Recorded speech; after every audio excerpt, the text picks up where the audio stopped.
All right, we're going to get started today. Welcome to our summit. My name is Katie McKelvin, and I'm the program director for the Louisiana First Foundation. I just added my contact information in the chat box. I want to go over just a few points for housekeeping, although many of us are well aware of Zoom.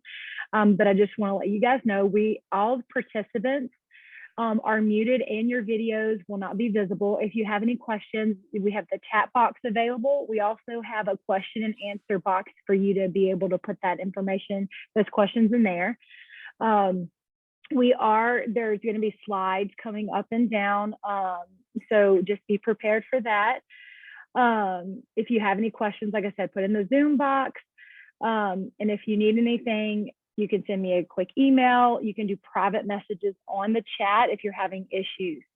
Other than that, we're excited to get started. And our first guest is First Lady Donna Edwards.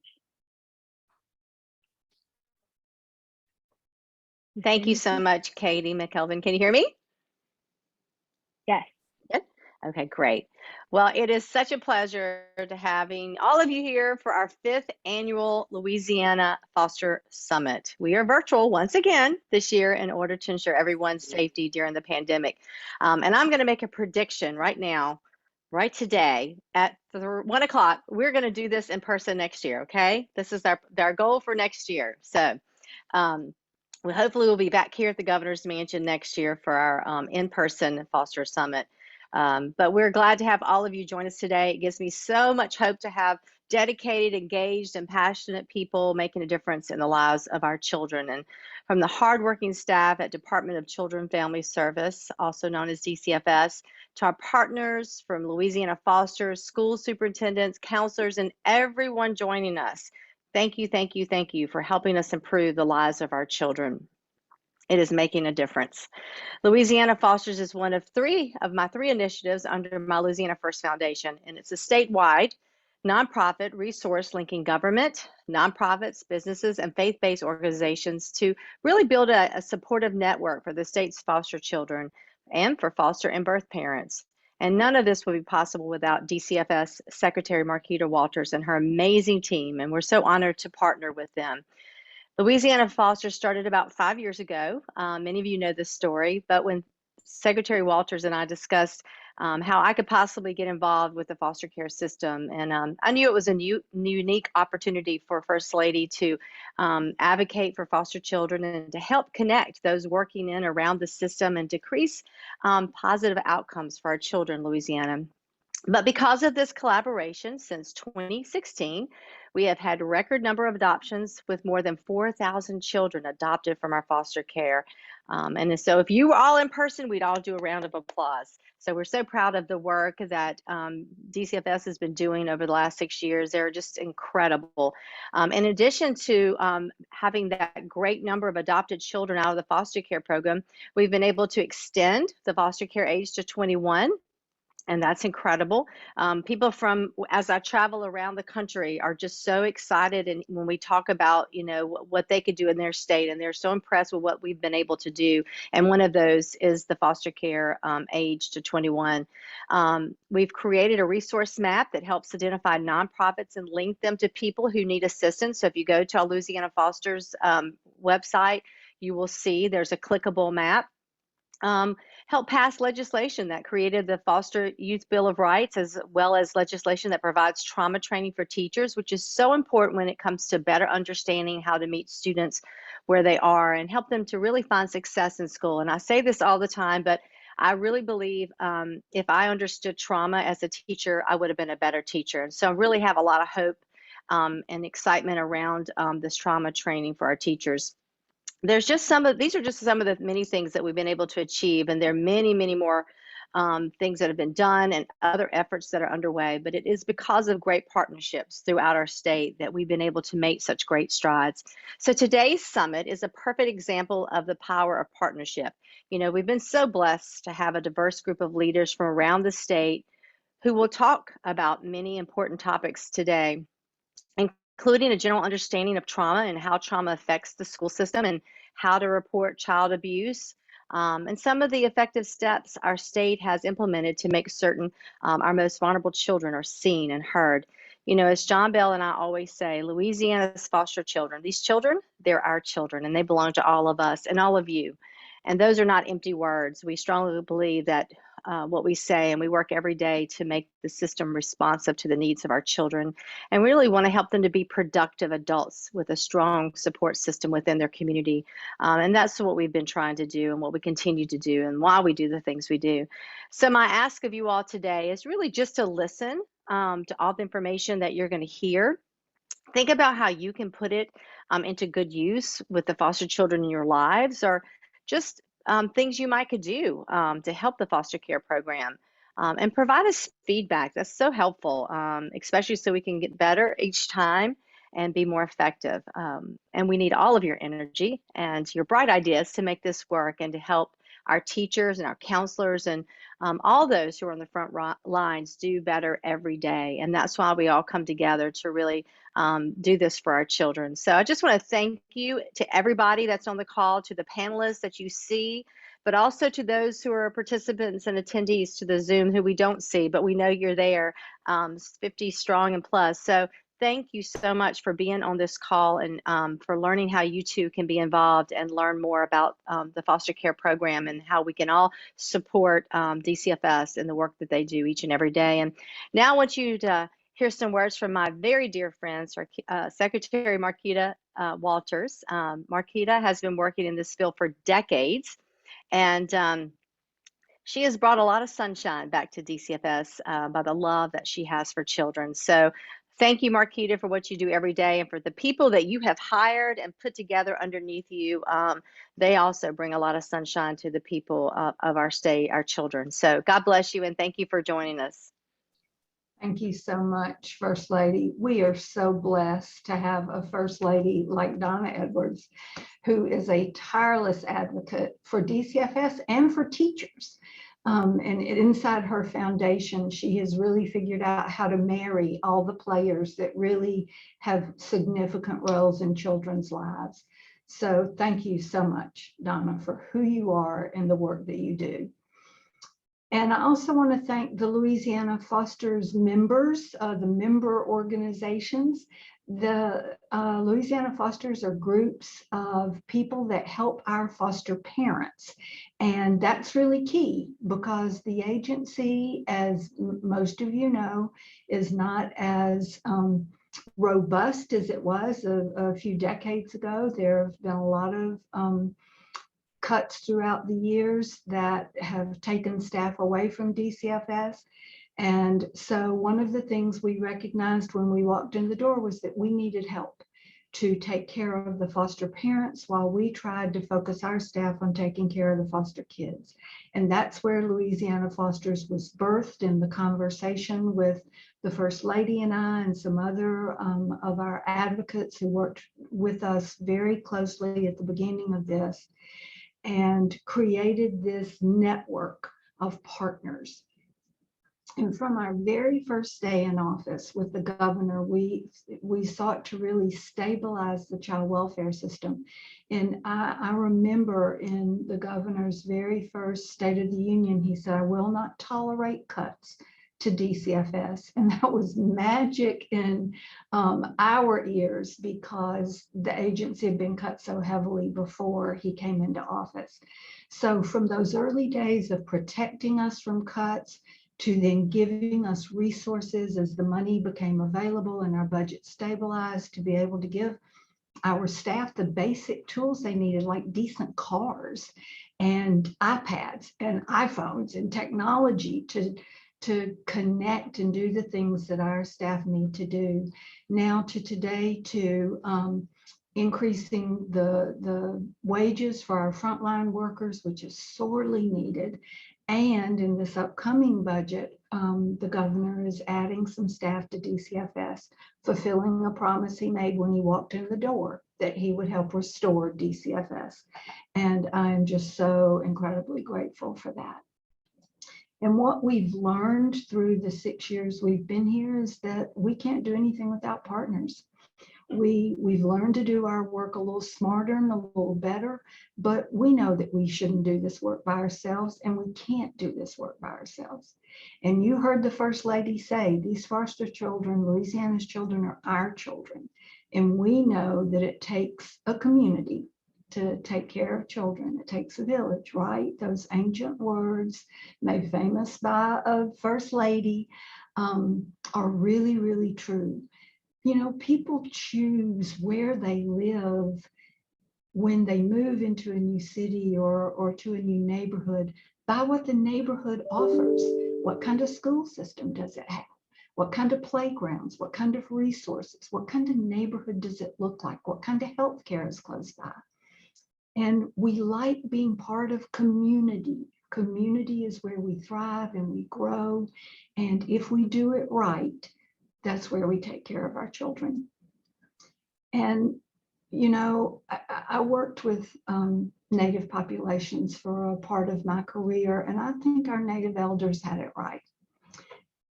They took care of the children first, especially in times of disaster. The children were brought to the middle of the tribal setting or the tribal land to be protected and ringed around by adults.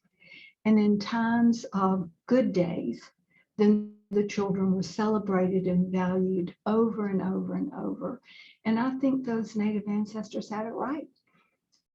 The community, the tribe took care of the children.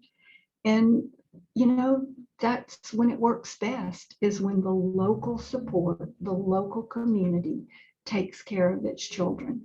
Because let's face it, by the time they get to DCFS, there's already been abuse. We are the last resort. We're who gets called after the abuse has happened, not before. And so it takes that community piece to take care of the children, to make sure that they can prosper and they can thrive. And that takes partners, and that takes partnerships, because we can't do it alone. And we know that teachers are our first line of defense.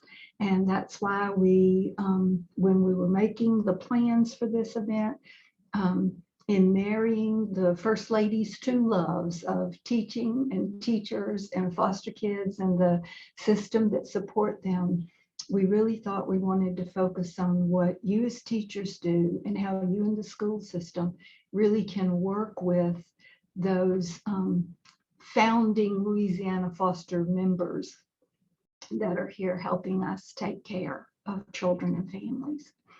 And so one of our very best partners and one of those founding members is Crossroads NOLA. It's an organization based in New Orleans, but now that has a statewide presence that recruits and trains and supports foster parents and does a lot of training, partners with DCFS to do trauma training for our staff and for our foster parents. And so I am thrilled to have and to introduce you to Shelby Baird, who is one of the stellar employees there, who will talk to us about all the great work that they are doing and what trauma means and how it can be helpful to you to understand that in your work every day in the schools. So Shelby, take it away. Okay, what a great introduction. I'm honored to be here. I think you can see my screen now. So as Secretary Walters shared with you guys, my name is Shelby Baird. I have the privilege of being the Director of Community and Family Engagement here at Crossroads NOLA. But prior to my time here, I was a special education teacher in St. Bernard. And so when I had those initial conversations with Secretary Walters about the marrying of the First Lady's two loves, I was just so excited and so passionate about being able to share with you guys today as somebody who was in the classroom and lived that. And I was in the classroom when I was first introduced to ACEs and TBRI. And it really, this information that I'll be sharing today, very quickly in that 30,000 foot view, it changed not only the way that I parented the children in my home as a foster and adoptive mom, but it changed the way that I taught kids in my classroom. It changed the way I interacted with my husband. I like to say that TBRI, which we'll get into, is good for anybody in any relationship. So it's good for all of us. So without further ado, I want to just dive in and share what ACEs is, what TBRI is, and how does that intersect, and how can knowing more about this intervention really change the game for vulnerable kiddos and families in Louisiana that are sitting in your classroom. So ACEs stands for Adverse Childhood Experiences. So in the late 1990s, there was an epidemiologist from the CDC and a preventative medicine doctor from Kaiser. They conducted a study of over 17,000 adults. Most of these adults were middle class and college educated, and they asked them questions about their health histories and their experiences growing up. The questions about what they identified as adverse childhood experiences range from: did you experience physical abuse? Did you ever witness violence in your home? Did your parents divorce or separate? Has anybody in your home ever used or abused drugs or alcohol? And what these two doctors found out, they were shocked at how common these adverse childhood experiences, or ACEs, were. 2/3 of that 17,000 people that were surveyed had experienced at least one of those experiences. And they didn't just stop there of identifying it, but then they looked at lifelong effects. And so they found that extremely stressful events experienced in childhood increase the risk of lifelong health and social problems into adulthood.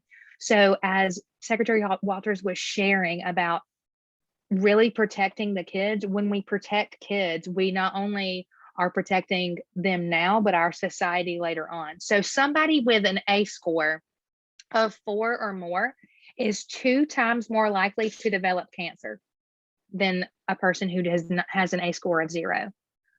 Somebody with an ACE score of 5 or more is 8 times more likely to become an alcoholic.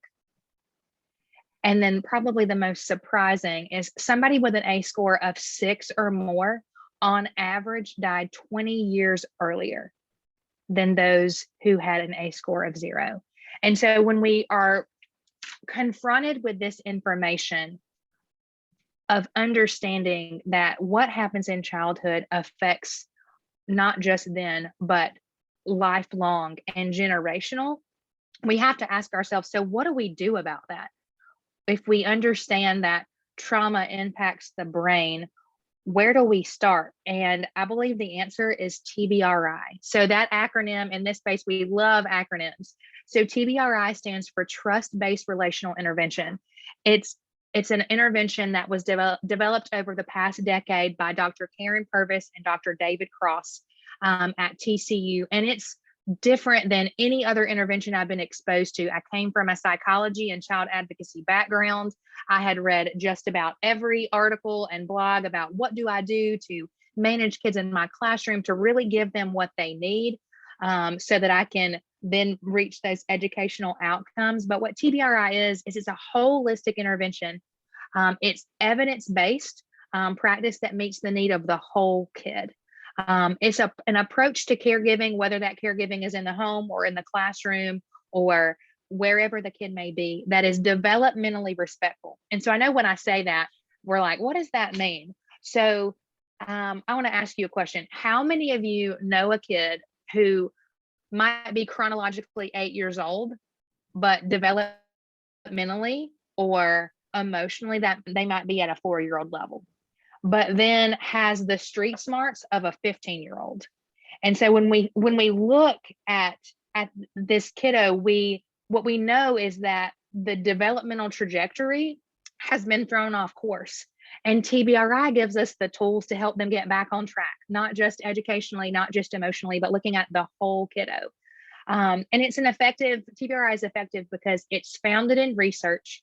It's founded in theory and experience. So if you're like me, oftentimes I was the teacher that was called the marshmallow. So I'm coming from a psychology background. I'm all about feelings. My husband, on the other hand, he is very much an analytical type of guy. He loves to know science and what backs up those things, those theories. And what I love about TBRI is it's both. And so we're going to chat about the 5 B's. Okay. So a lot of interventions that are out there today focus on behavior modification. Often the things that tell us that a child is really struggling are their behaviors. We can see them, they're obvious, and sometimes they're even painfully obvious to us. This is just the tip of the iceberg, what we're seeing right here on this slide. And if you're the parent or the teacher or the caregiver who spends a lot of time with a child, these behaviors make things that should be easy really hard. Activities that should be enjoyable, sometimes even miserable. So as the adults in the lives of kids from hard places, it's really easy to focus on the part of the iceberg that we can see. We just want the behavior to stop. I want it to stop. But what TBRI calls our attention to and focuses our efforts on is the bottom of the iceberg, what is happening beneath the surface. So what we know is a child who's experienced trauma, they have a different brain, they have different biology, they have a different body, and they have different beliefs. And if we don't address this bottom of the iceberg, we may be able to chip away at the top, which is the behavior, and maybe modify some of those behaviors for a short time. But without addressing what's under the surface, new behaviors will just develop and be replaced with other maladaptive behaviors. So how do we do this? How do we take this root issue and how do we focus our attention and energy on the brain, the biology, the body, and the beliefs of our kiddos? The first thing that we have to do is understand our children's history and how it has affected them. Compassion for our kids comes with deep insight. So if we can understand where the behavior is coming from, we still have to deal with it, but we can deal with it appropriately, knowing that it is a survival strategy that they have learned. So we have to understand how trauma changes the brain. And ACEs gave us a little bit of that. So understanding these risks that kiddos from hard places have experienced. So research from ACEs shows us that trauma changes the brain and changes lifelong expectancy. TCU and TBRI has identified these 7 risk factors that have the potential to change the way everything beneath the surface is wired. So things like a difficult pregnancy. What we know is that now from brain science is that cortisol, which is the stress hormone, crosses the placenta. So what that means is stressed mama equals stressed baby. And no other time in a child's life does the brain develop quicker than in utero.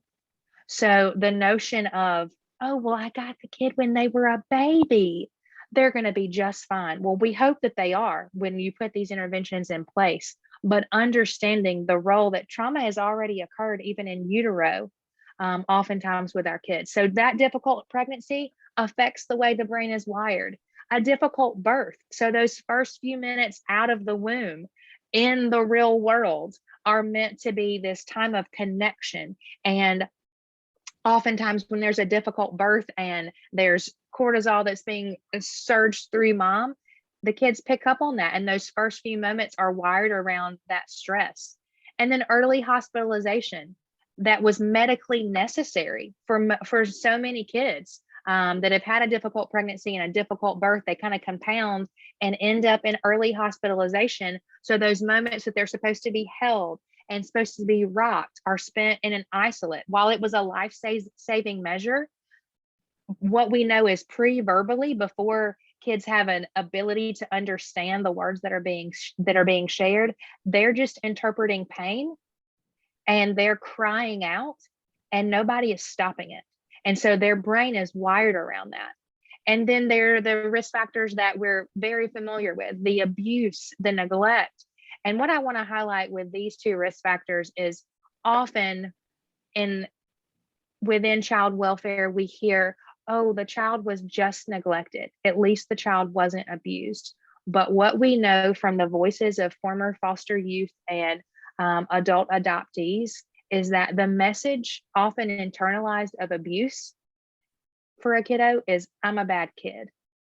But the message internalized from someone who's experienced neglect is I don't exist. So both of those are not messages or beliefs that we want kids to internalize. We want them to know that they're precious, they're not bad, and that they matter. Then trauma.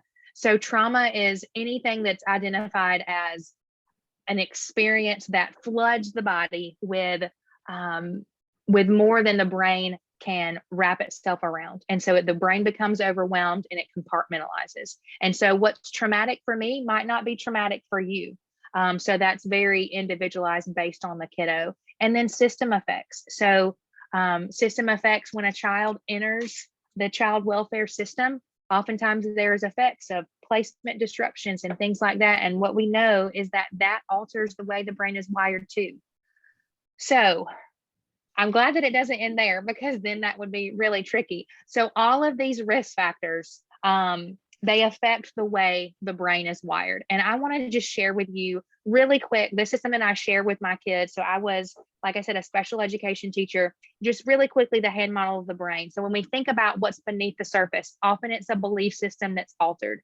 And so if we can explain to kids, when you're flipping that chair, when you're ripping that paper, when you're storming out of the classroom, this is what's happening in your brain. And so I do it just like this. So if you would with me, just put your hand up right here. And so if we make the number 4, this number 4 up here is our prefrontal cortex. I like to say that this is the wise leader. This is where language is processed. This is where I can have cause and effect and logical thinking. This is what I need, where I need to be to learn. But this system is not developed at birth. You know what is? Down here, our downstairs brain, I like to call it. And our thumb represents our amygdala. And what we know is for kids who've experienced those risk factors, their amygdala can be 2 times bigger than a child who's not experienced that. So biologically, they have a different brain and they're constantly scanning the environment for threats. And so what it means when I'm in downstairs brain is I do not have access to language. So I'm speaking to myself as somebody who loves to talk. My first reaction when Johnny is flipping that desk is, Johnny, stop that. And then I'm telling Johnny all the reasons why he shouldn't do that. However, research shows us that when Johnny is in downstairs brain, he can only process up to 7 words. And so I have to be very particular about the words that I choose when a child is in downstairs brain. So when I explain this to kids after an event that has happened, this takes the shame away. You're not a bad kid. Your brain did this. And so we're going to work together to get that brain back online and get that upstairs brain thinking so that you can use your thinking brain, your wise leader, to help you make decisions. So there's my little caveat of that. It has worked for kiddos as young as 4 all the way up to 15 that I've worked with in the school system. So thinking of, with that in mind, of where kids are when they are in downstairs brain, what they have access to and what they don't. If you were to take a snippet into my classroom the first few years of my teaching, this is what my day would look like. I spent the majority of my time correcting, a little bit of a time empowering, but I didn't have time to connect. And so if we think about this as a triangle and the bottom is really shaky, so just the least little thing would throw us off kilter. But this is what my day looked like. Johnny, sit down. Johnny, don't do that. Johnny, do your work. Johnny, we have 5 more minutes to do this. It was constant correction. And if you would have told me in that moment, Shelby, you need to connect more, I would have told you, when am I going to have time to do that? We have to do 50 minutes of Lexia, and we have to do this 6-minute solutions, and we have to have 30 minutes of independent reading time, and we have to hit these standards. But what I'll say as someone on the other side of this that is still on my journey, I have not arrived as a parent or as a coach in this role, is I understand that I'm going to pay now or pay later. And so when we look at the TBRI framework of what sets our kids up for success, if I spend the majority of my time connecting with them and empowering, meeting those physical and setting my environment up in a way that's conducive to learning, that will help their watchdog or their amygdala not be so triggered, then I'm going to as a result, spend less time correcting with kids. So this is the model that TBRI teaches, is to connect before you correct, because when we're correcting, oftentimes this is where kids are. And so my goal is to connect with them so that I can get this part of their brain working and online. So I know that was, like I said, it's going to be a really quick 30,000 foot view, but I want to leave you guys with this. This is a motto that Karen Purvis, who was the founder of TBRI, said: stay calm no matter what. See the need behind the behavior. Meet the need. Find a way. And don't quit, because if not you, then who's going to do it? Thank you guys so much for allowing me to share and have the privilege of being with you guys today.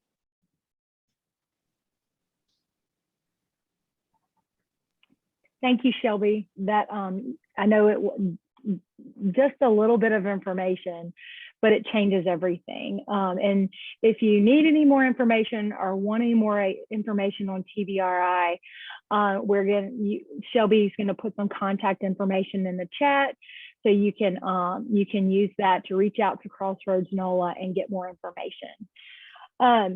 So right now, and for the next 20 minutes or so, we have a video that we want to show everybody.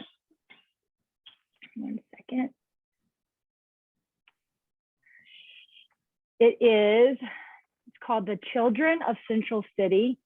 It's a multi-part series that launched on June 13th on NOLA.com. The Times-Picayune provided an in-depth look at how exposure to violence impacts the health of children. As told by members of the A.L. Davis Park Panthers youth football team, the film takes you from the playing field to the classroom, the homes of the players, and the offices of the social workers who attempt to treat the children's post-traumatic stress are repeatedly thwarted by state budget cuts to mental health care. All right, give me 1 second and I'll cue that up.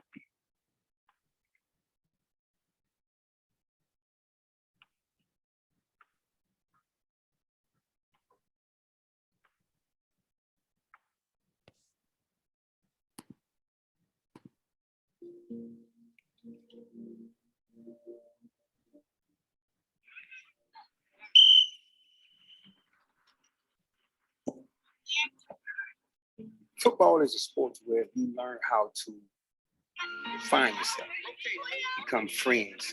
It gives them more of a sense of direction. It makes them say that, hey, if I can compete, if I can be a winner, I can be a winner in everything.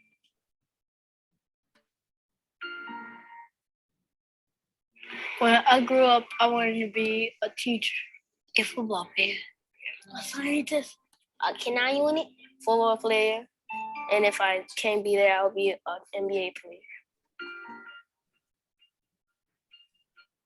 I started watching that when one of the football players that got killed right after the storm. The next thing you know, another athlete got killed. I'm like, whoa, hold up. So all of a sudden I said, hold on, let's start writing this down. So I started putting his name, Joseph Single first, and the rest of them, and so on, so on, so on. Since 2003 to now, I have lost 28 football players. Every time I come outside, it's either somebody getting killed, somebody getting shot. I actually lost a brother in 1995. People selling drugs.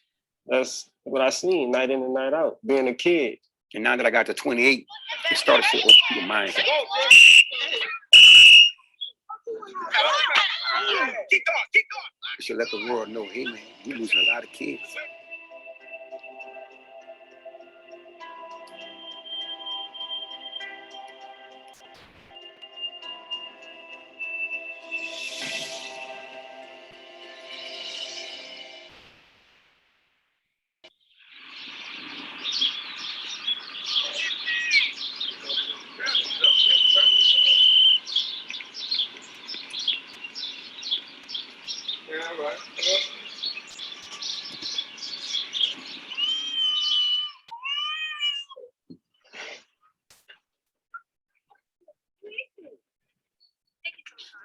He's been student of the month.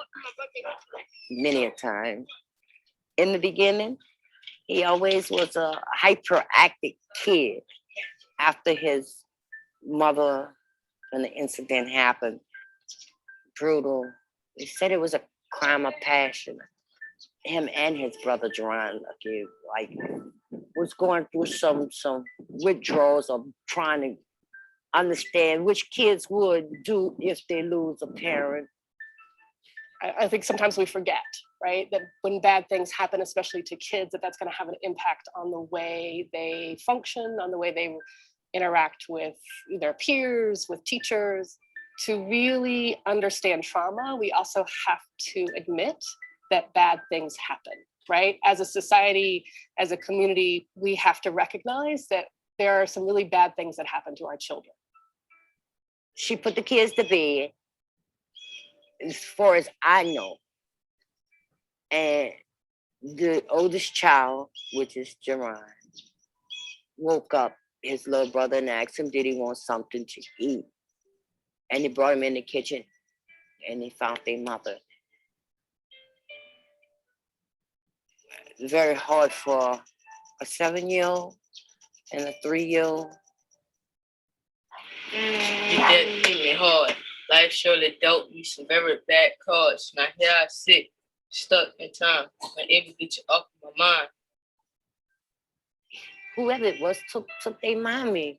They never had that chance to recognize, what it was to go to the park and just do things as kids do with their mother and father. And sometimes it's still hard for me to get it out. Certain things be going on, I'll break down. And I guess I'ma always do that for the rest of my life because that was my baby. It was when you were around, left it with our main sound. Going outside, playing at the park, too young to learn that bad thing happened in the dark. My heart was broken, you went away. You left me wide open and I needed you to stay. Just a kid when you died, nothing I could do but cry, cry, cry. My heart was broken, you went away. You left me wide open and I needed you to stay. Just a kid when you died, nothing I could do but cry, cry, cry.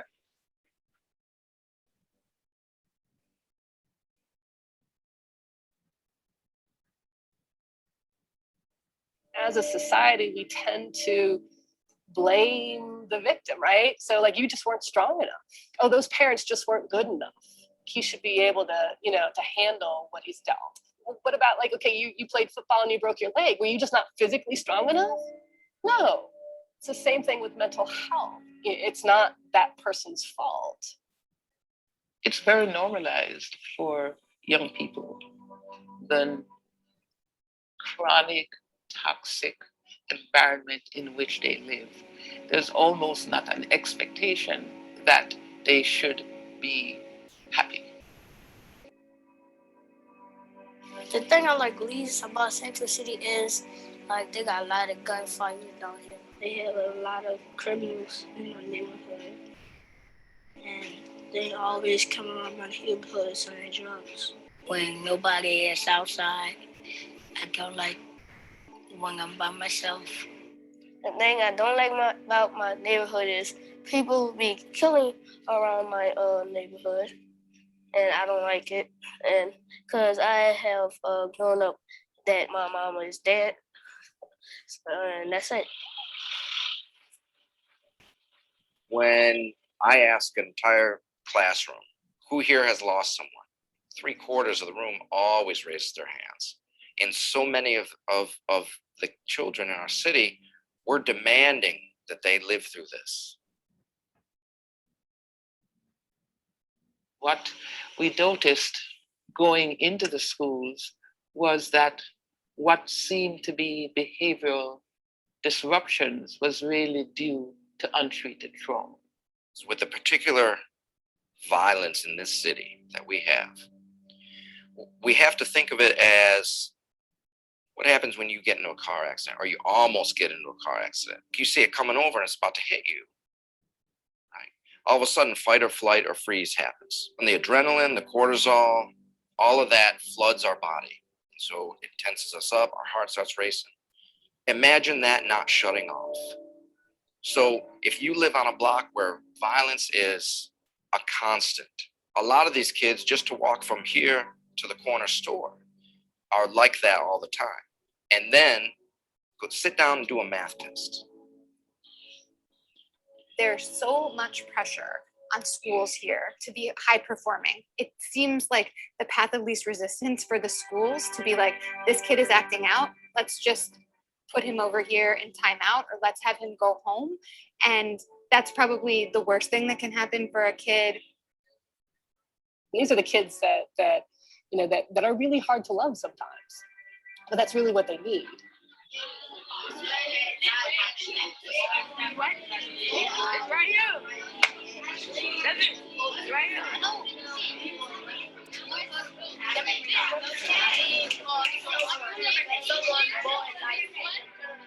Leah, okay, I'll go find her. Thank you so much. I was gonna ask you about it. I think a lot of schools maybe have like a more of a one size fits all model. And so you make it or you break it kind of thing. That's definitely not what we do here, which makes it a lot harder. Every single one of our staff members has been trained in the last 3 years. What does it mean to recognize and respond to the symptoms of trauma? How does trauma affect the brain, the body, the behavior of kids, what to look for, how to promote resilience, what are things we can do in the classroom to promote safety and trustworthiness and transparency. How are they going? We need to talk. Yeah, we do. I'ma find you. Can you dance all the It's way come on, I gotta give you this blanket really quick. Yeah, it's all the way up here on the 3rd floor.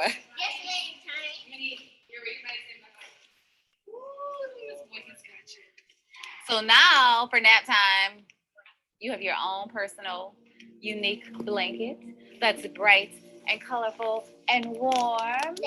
You're welcome. I think when you neglect what the actual deep down issues are, then we're only trying to put a Band-Aid on some of what's going on. You have schools full of kids with trauma. They're so overwhelmed and underwhelmed by what the resources are out there that they can actually utilize that it gets neglected.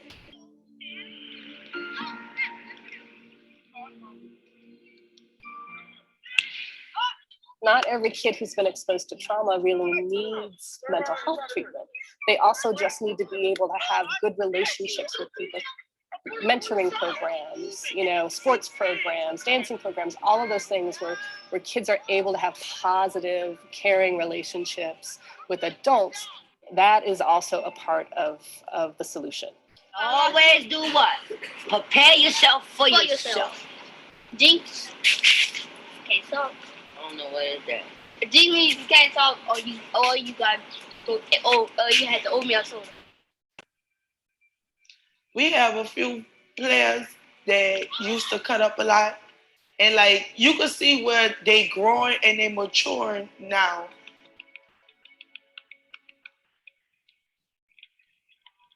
Just playing sports give us a break from being in that environment. You kind of feel like you're a part of something. So just playing at the park every day, that's why I say sports was my outlet on life itself. Come on, put your helmet on. Come on. Yeah, go. You better go. Tony, you better go. Get up.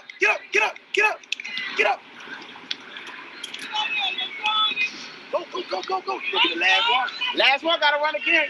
Right on me. Don't take them helmets off. You got to move. Go get you some water. Use the bathroom.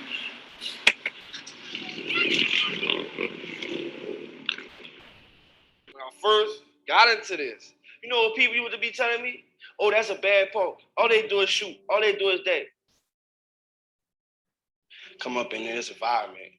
Either you're doing something or somebody's doing something to you. And that's the model. I oftentimes say that trauma is the underbelly of violence. We know that if we don't treat trauma, and especially in boys, the likelihood of them getting involved in what we kind of call hot aggressive behaviors is quite likely. And so why aren't we not thinking about how to manage that as a health issue versus putting so much attention on policing and criminalizing these young people who have mental distress? After the storm, I still was in high school. I was playing basketball for with Perry Walker for a few games, but I had to quit because I had to take care of me and my child. I started working really wasn't getting me enough money, so I turned to selling drugs. At first, I was just doing it just to get by, but I realized how much I was making, so I started doing it more and more and more. I never put an end on it, because as long as the money was coming, I wasn't gonna turn it down. Until one time, my brother had an incident with someone, and it got violent, real violent. They had a big old shootout in front of Harris Casino. That when I realized that I need to fall back. I need to get out of this life, but I didn't get out in time. After that was when the feds came.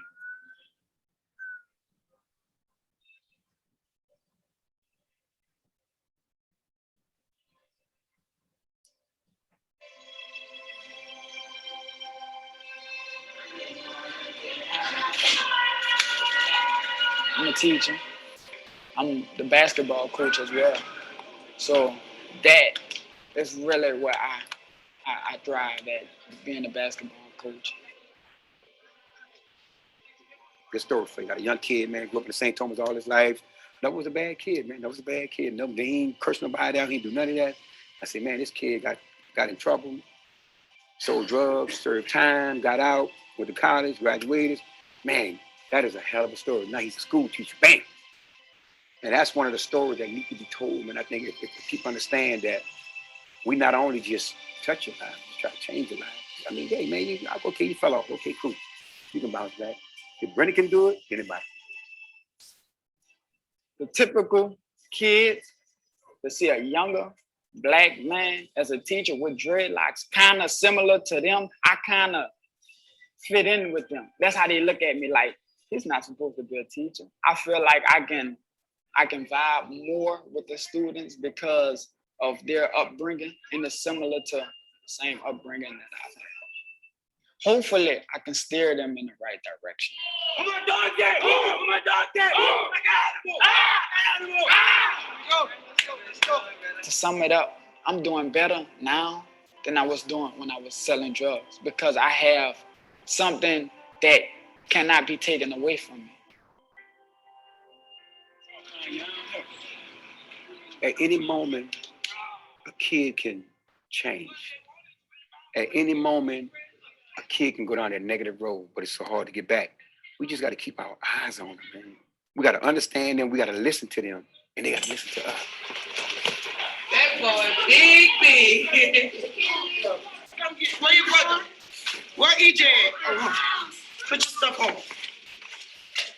I think it's time for us as a society to decide which side do we want to be on. Essentially, then what we are doing is we're leaving the kids on their own on these streets. I highly doubt anyone would admit to wanting to do that. Smallest to biggest. And then everybody put their helmet on. You don't gotta buckle it up. Just put it on. Put your shoulder pads like this. And you gonna walk in. Sit right there by here. Right there. Go ahead. Get in there. Change. That was that whole we playing at 10:30. Do we want to continue to create an underclass of people with very little opportunity to fulfill their potential?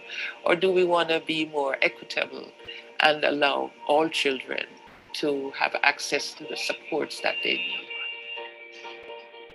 Being in the neighborhood we in is hard and it's rough. I expect, and any parent or grandparent expect their child or grandchild to be better. I have high hopes for them. My family said it's time to grow up, time to take a drink out of life's cup, put aside all the bad ways, straighten up, and have some better days. When reality trying to hit, I try to go through it.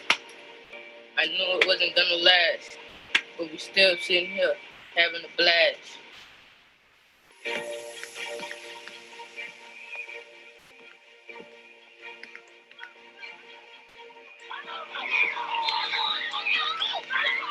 Each one of them has their own personality. I know y'all kids.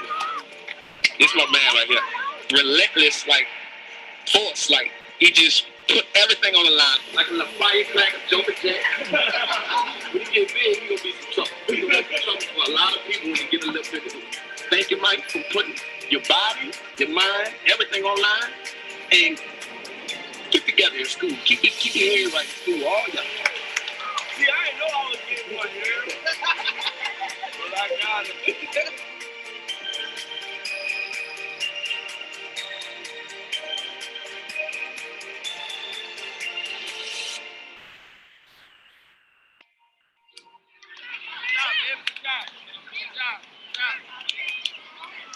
I know. You know you. Yes. We look. That's what I'm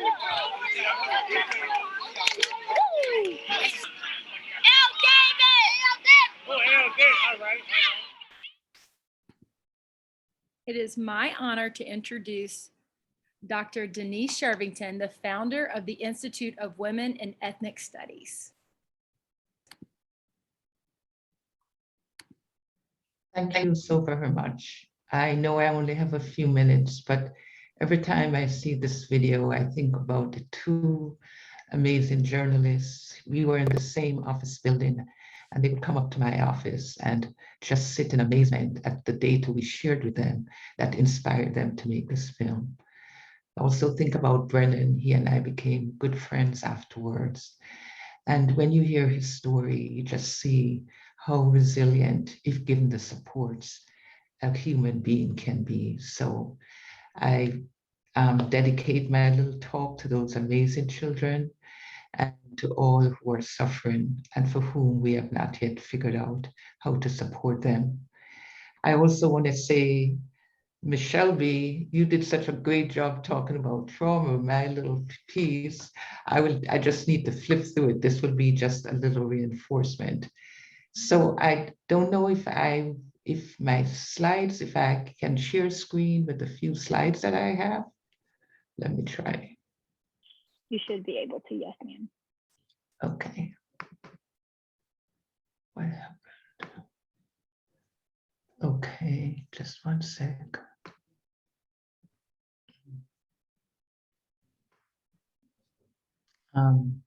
Okay, I'm trying to get my slideshow going, but If you seems put as if slideshow right at the top on the right there. it's being blocked by, okay, slides. Okay, so let me just quickly, I probably won't be able to share full screen, but again, as I said, Shelby did such a great job. This is just a little kind of refresher from what she says. So what are we trying to achieve with our kids? Really to help them begin to be able to develop a healthy developmental trajectory where they can learn how to realize their own abilities, cope with the normal stresses of life, work productively and fruitfully that which they feel that they have the skills or the interest in doing, and ultimately make a contribution to their society. We do know, unfortunately, that these circumstances are very much shaped by access to money and power. And this always is intersecting with children as we try to figure out how to create well-being for them. As was said earlier, trauma is any wound, any exposure or confrontation with an external event where there is threatened death or serious injury.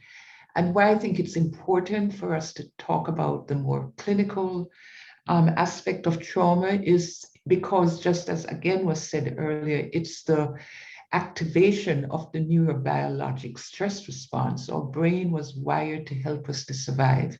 So if there's a threat to our survival, it's going to activate that fight or flight or freeze network in the brain.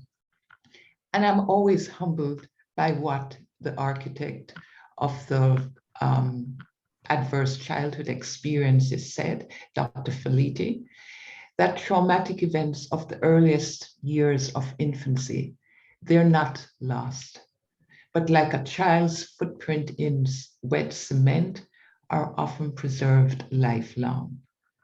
Time does not heal the wounds that occur in those years. Time conceals them. They're not lost, they are embodied. So as I said, I became close with Brennan. He's on a podcast that I do, and he talked about healing from his trauma. At age 8, when he witnessed right next to him someone being killed, his mother said to him, "Don't worry about it, you'll get over it." He never did, and his life took a detour. Similarly with many of the young people in New Orleans I've worked with. I'm not going to talk much about the adverse childhood experiences study because that was talked about earlier, but just to remember that in addition to those toxicities, the physical, sexual, or emotional abuse, in addition to neglect. And thank you so much, Shelby, for saying that neglect now is turning up to be one of the most difficult adversities for a child to get over. And of course, living in a household with challenges. We also know that in addition to these ACEs, there are other sources of toxicity in a child's life. So poverty, exposure to discrimination, certain kinds of insecurities. We do know living in foster care is a source of adversity for some children.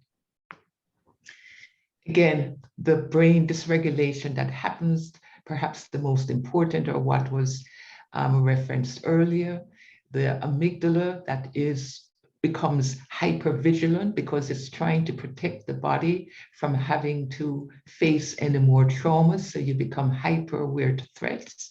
And so when we say to kids, why didn't you think about it? They're not thinking.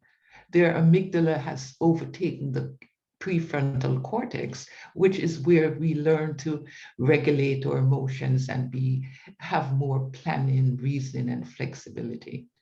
And one thing important in the school space is that trauma impacts the hippocampus. And so you begin to see possibilities of memory deficits and learning disorders. Also with trauma, chronic exposures, there's a decrease in serotonin. Serotonin is that neurotransmitter in our body that helps us to regulate our moods, to help to modulate any depression and anxiety. This is what we give to many people in medication, serotonin reuptake blockers, inhibitors. And so with stress, the availability of serotonin that we need to modulate our moods, that gets decreased. And also importantly, oxytocin, which is so important in our social relationship. That's what it first gets introduced into a child during childbirth. The mother's own oxytocin goes into that child and stimulates their own oxytocin. It gets reduced during stress. And so then what happens, some of the brain challenges are with all that happens in the amygdala and the hippocampus and the prefrontal cortex, we're going to see challenges in regulating emotions and behaviors, motivation and cognitive functioning, all of which turns up in the school. And many kids who are traumatized get labeled bad, not sad. And that's a campaign we ran in New Orleans for several years, that our kids are sad, they're not bad, they're suffering from traumatic conditions. And so the response has to be different. And just a reminder that trauma impacts not just the neurobiologic system, but the immune system, the genetic system, and also the endocrine system, and can result in some of those later impairments that were mentioned, that were found during the adverse childhood experiences study. With children, we tend to see low engagement. There's also with traumatized kids more odds of missing school due to health reasons. The study that was done in California said many kids who are turning up with difficult asthma to treat, that they also have several traumas. These are the kids who don't complete tasks well. These are the kids as teachers, you have to keep calling parents. And it was found that children who had experienced 3 or more ACEs, they had to repeat grades. And again, we know ultimately that these kids are more at risk for developing mental and physical health disorders. In terms of trauma-informed systems, again, as was mentioned earlier, you begin to realize the prevalence of trauma in the population. At IWES in New Orleans, we've done these studies that show high rates of trauma in kids since Katrina. Then you have to be able to recognize what those signs and symptoms of trauma are, then know how to respond. And then as providers in systems, know how to prevent re-traumatizing the kids or yourself. The principles of trauma-informed approach were mentioned earlier. I'm going to leave that out and just end with that, you know, for children, they're not what happened to them. And the good news is that with the proper approach, the proper attitude about trauma, we can help children to choose how they want to be. And as Carl Jung said, you're not what happened to you, you're what you choose to become. So I hope that by providing spaces to help, like the kids we saw in Central City, or many of the kids I've worked with in New Orleans, we can help them to realize their own abilities and be really productive in our community. Thank you so much.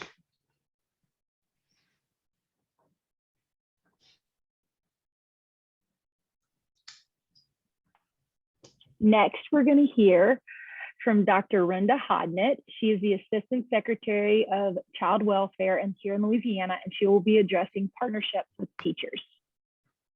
Thank you, Katie. I appreciate you all having me here today, this opportunity to connect with others. Let me see if I can get my slides up here and see. Can you all see them? It's not showing on mine. We can see them, Rhonda. Yeah, okay. Let's see if I can push on and assume that I'm on the right one at the right time. So what a powerful video that was, wasn't it? You know, as we heard young Jerron say, life surely dealt me some very bad cards. And we all see children in our work every day that have been dealt those really bad cards, don't we? And we all want the same thing for these kids. We all want them to be safe, healthy, growing up in families and communities where they have the opportunity to thrive. Teachers and the school system play such a big role in that and can be such a proactive force for good in their lives. Unfortunately, you all are often faced with children whose family situation is not allowing them to thrive, right? And in extreme cases, it's actually can be abusive or neglectful. Is my slide advancing, Shelby?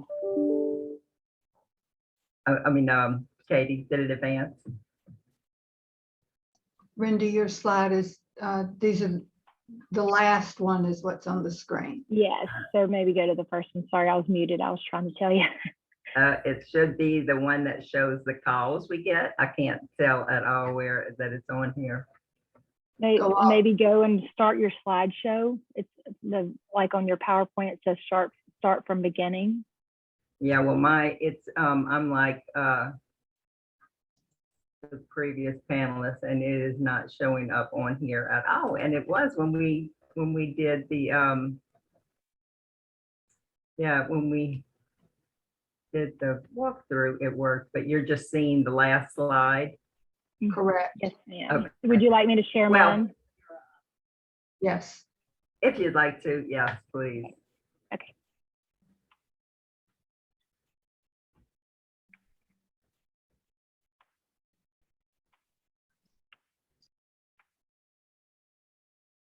There you go. If we can go to that second one, Katie. There you go. Okay. So you'll see here that every year, DCFS receives about 100,000 calls and electronic reports about potential child abuse and neglect through our 24/7 hotline and our website. So we have a a portal that people can also go to fill out a report or call in 24/7. Many times the callers are just seeking information, right? So maybe there's custody issues or relatives who are taking care of children and need some assistance. But of those 100,000 contacts to our hotline, approximately half actually file a report of child abuse and neglect. Now, most of our reports come from mandated reporters. And of those reports that are filed, approximately 47% actually meet the legal criteria for investigation. You'll see that another 16% are referred to law enforcement or might be additional information that gets attached to a report that we already have. And then finally, the final 37% actually don't meet the legal criteria for us to accept the report. Katie, you can go on one more. Thanks. Okay. So government intervention in a family's life is not something to be taken lightly, right? I think we would all agree with that. And the laws around parental rights really grant a lot of leeway before an action is considered actually abusive or neglectful as defined in the law. You'll see that the acts must seriously endanger the physical, mental, or emotional health and safety of the child. And of course, it needs to be perpetrated by a parent or caretaker. And that's where we often partner with law enforcement when it's someone outside of that role. I've included a few slides with the definition of abuse and neglect for your reference. And Katie, if you want to just flip through that next one, you'll see here the definitions, the legal definitions of abuse. And as she said, we'll make these slides available to you all after. And then the second one is the definition of neglect, as we've heard so much today about the seriousness of neglect. So even knowing these definitions, we often struggle with hearing the unfavorable conditions that some of these children endure, even when the situation does not meet the legal definition of abuse or neglect. Okay, last slide, Katie. And well, right, because our studies that we see tell us that. One of our national partners, Casey Family Programs, has done quite a bit of research in this area, and they found that across the country, as in Louisiana, school system personnel are one of the most frequent reporters of child abuse and neglect. And among mandated reporters, their reports are actually less likely to meet the legal criteria for investigation. And when the reports are investigated, they're less likely to be validated or substantiated. So why is that? How frustrating must that be to you all? So we believe that it's because you are one of the first to recognize what could be some of the early warning signs of abuse and neglect. And you take your responsibility as a mandated reporter very seriously. You see these kids day in and day out. And when something's not quite right, you're often one of the first to pick up on that. You see the hands that these kids are dealt, and you call on us to intervene when you don't know where else to turn. And we're truly grateful for that. However, what we've come to recognize is that much of the material that's provided to mandated reporters and others, the public in general, really is developed to promote awareness of child abuse and neglect, and it focuses on sometimes very vague signs or early warning signs, things that might signal that this child or family could use some help, but often aren't enough to actually allow us to intervene. So a child abuse and neglect investigation is a very serious matter. And it's traumatic, right? For not just the child and their family, but it can be traumatic for the reporter as well. You go through a great deal in making these reports, and I know you take that responsibility seriously. So we together, you and I, find ourselves in this difficult situation. There's concern about the safety, health, or welfare of a child, but it doesn't rise to the level of information that legally justifies a child abuse investigation. And of course, we are bound by legal definition in order to allow us to intervene. So what happens is you spend a great deal of time making a report. Believe me, I've done it myself to go through it all and make sure that I'm understanding the amount of time and effort and the questions we ask, and does it make sense? Is it all necessary? I realize that you spend a great deal of time trying to make a report. And we spend a great deal of time trying to assess these reports. It goes through a worker, it goes through a supervisor.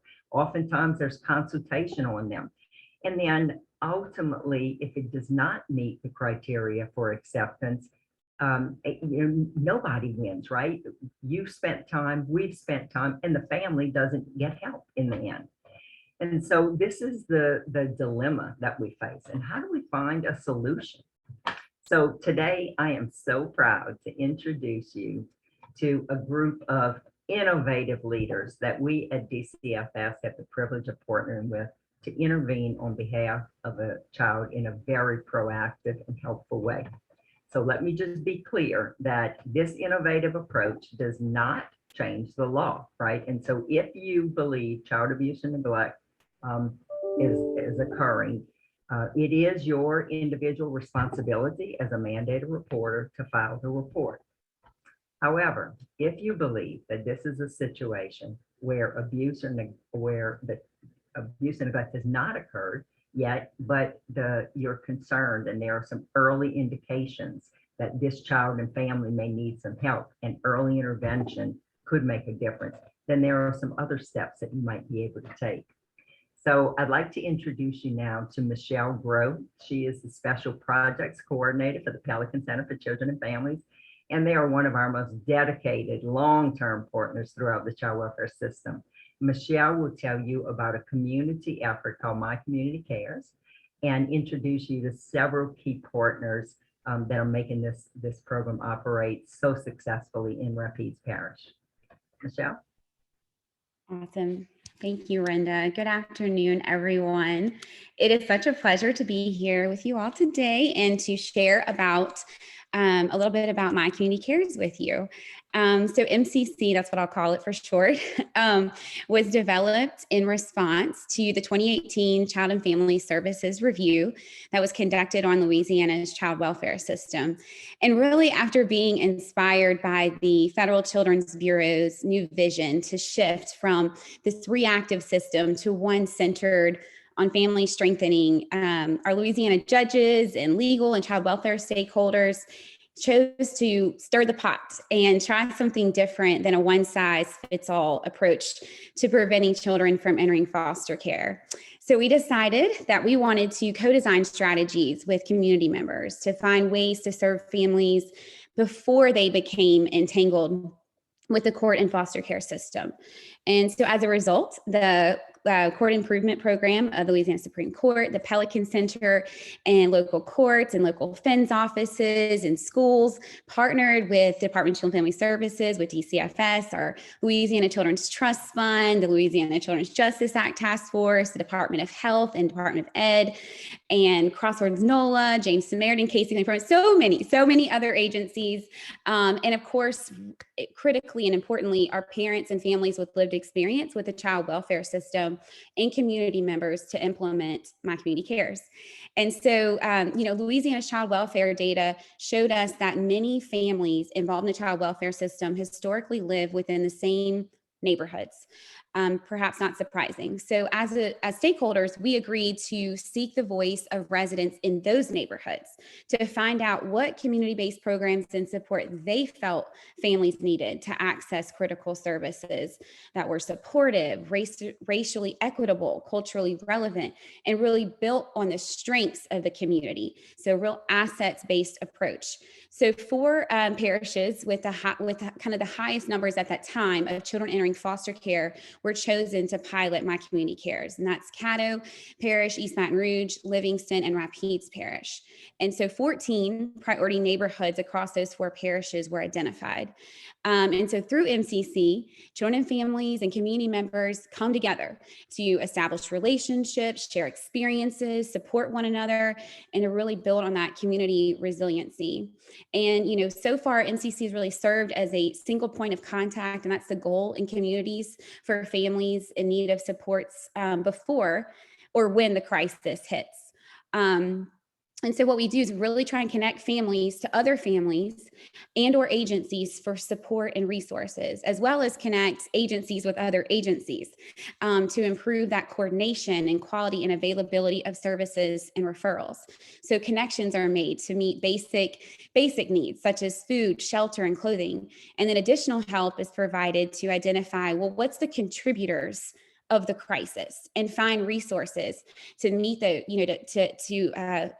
to meet those needs that we've identified, such as employment, housing, parenting support and education, financial management, mental health. And so the list, goes on and on. And each parish has experienced its own unique wins throughout the last 2 years of implementation. Intentional processes and programs have been created with local government, with our schools, with our FINs, our courts, our law enforcement, and DCFS to really, work more collaboratively to support parents and caregivers and children. And for example, in Rapides Parish, there's their in-school mental health programs have expanded from 9 to 23 schools. Also in Rapides Parish, our My Community Cares partners, have identified an opportunity to support families by partnering with schools where children from our priority neighborhoods are enrolled. So this led to a parent advocate position being created to partner with the schools to connect children and families to those services and supports needed to help stabilize that family. And so we wanted you to be able to hear from some of our partners that are on the ground in Rapides Parish about these partnerships between the court, the school, and My Community Cares, and why they have proven to be invaluable. And for you as educators to consider how something like this might be started in your schools and in your community. So with us today, we have the Honorable Judge Davidson of the 19th Judicial District Court in Rapides Parish. We have Andrea Fontenot, Executive Director of Fostering Community, who serves as the lead agency for My Community Cares in Rapides Parish. We have Dr. Aaron Stokes, who is principal of Pineville Elementary School, which is located in one of our MCC priority neighborhoods. And we also have with her the infamous Jordan Keller joining her today, who is our parent advocate. So very exciting to get to hear from these folks this afternoon. So I'm going to ask Judge Davidson a question first. So I'm just going to interact and ask them some questions, and I think you're going to all enjoy hearing from each one of them. So Judge Davidson, as a judge who provides over numerous child abuse and neglect and foster care cases in Rapides Parish, what was important to you in implementing My Community Cares in Rapides, and how are agencies like Fostering Community and the school system helping you get there?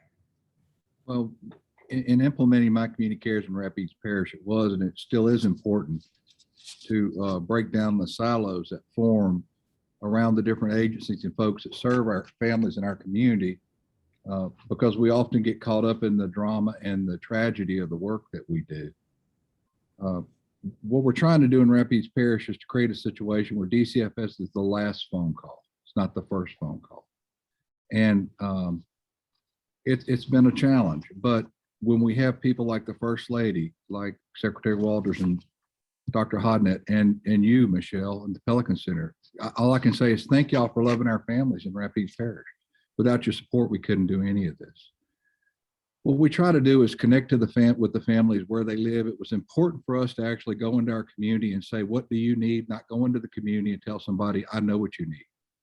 So to do that, we had to figure out what would be the best point of contact. And My Community Cares in Rapides Parish, the first thing we needed was an organizational backbone, and Fostering Community was kind enough to provide the organizational backbone and allow us to do the work and to hire the personnel and to move forward.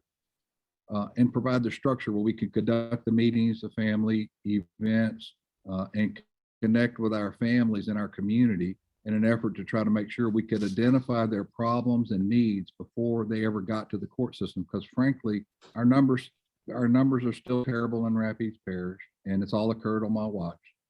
That's just the way it is. The reality is, though, I think that it'd be even worse if we weren't working as hard as we were. Working with fostering community, then we needed a point of impact.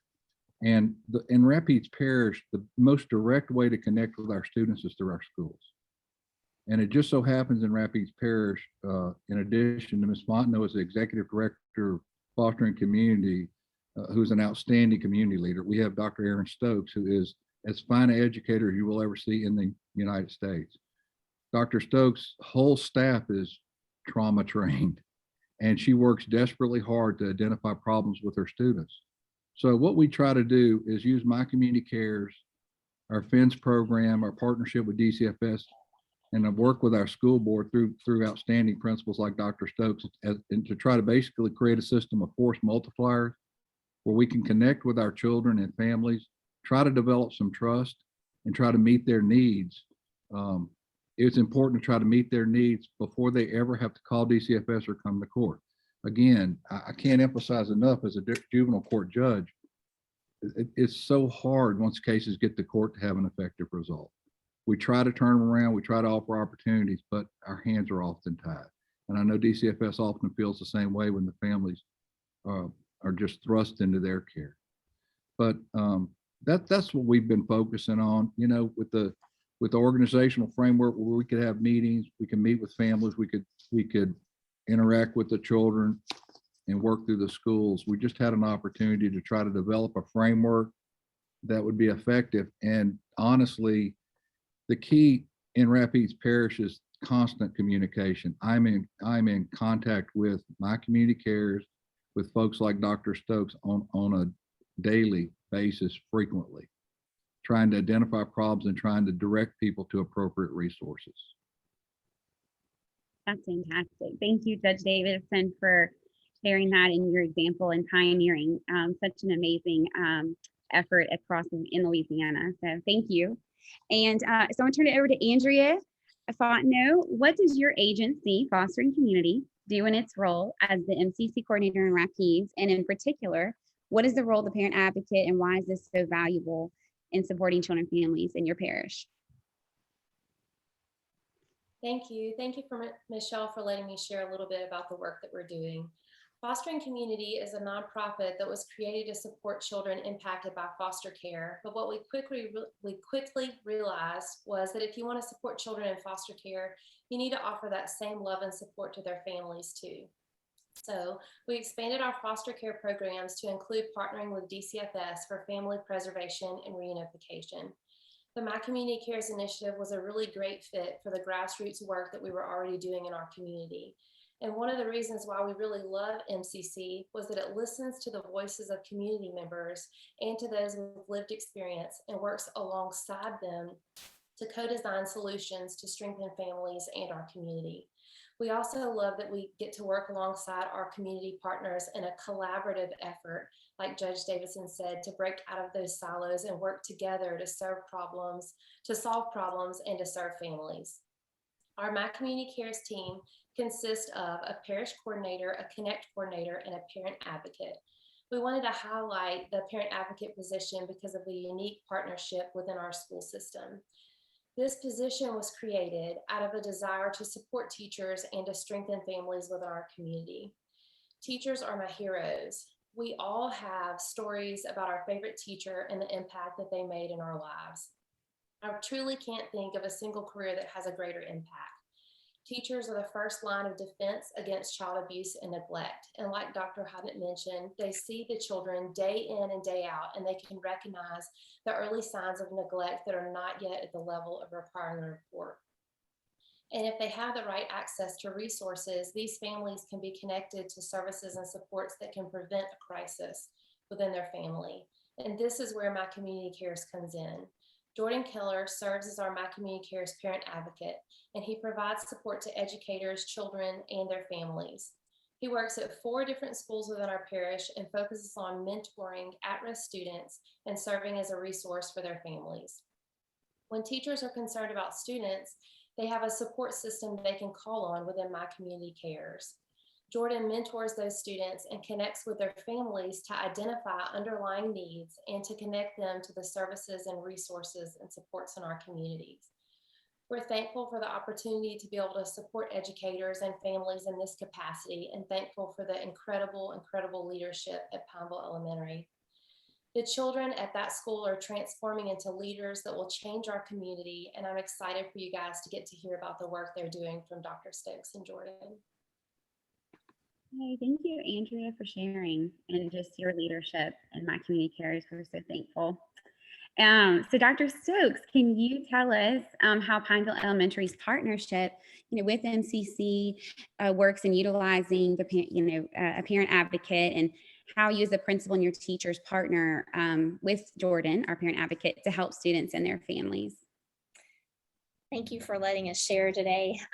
So just to give you a little bit of background, we are a school that's considered high poverty. About 94% of our students are economically disadvantaged, and they come from tough areas, and our neighborhood in our zone is one of those targeted areas that we're trying to focus on.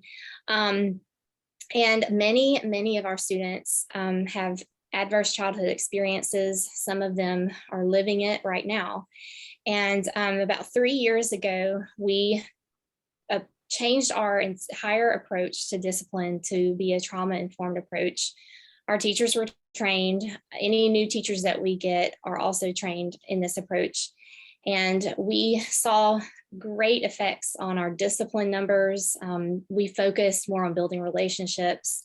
And it's all about having the student create the solution to the problem that they have created.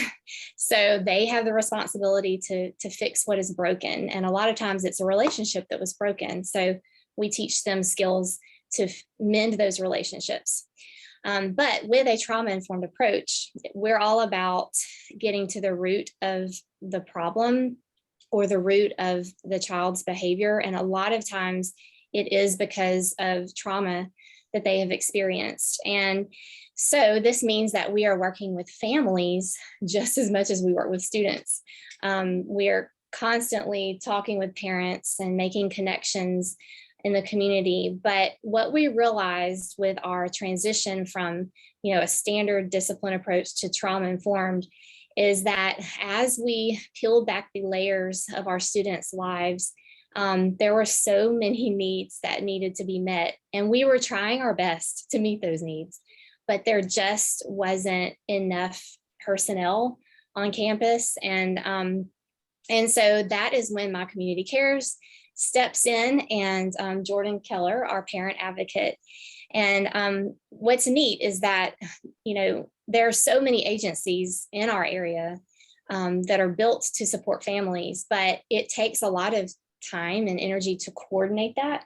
And also, a lot of our parents in years past were not eager to come to the school and get help. And slowly over time, the culture has changed, and it's a pretty neat transition.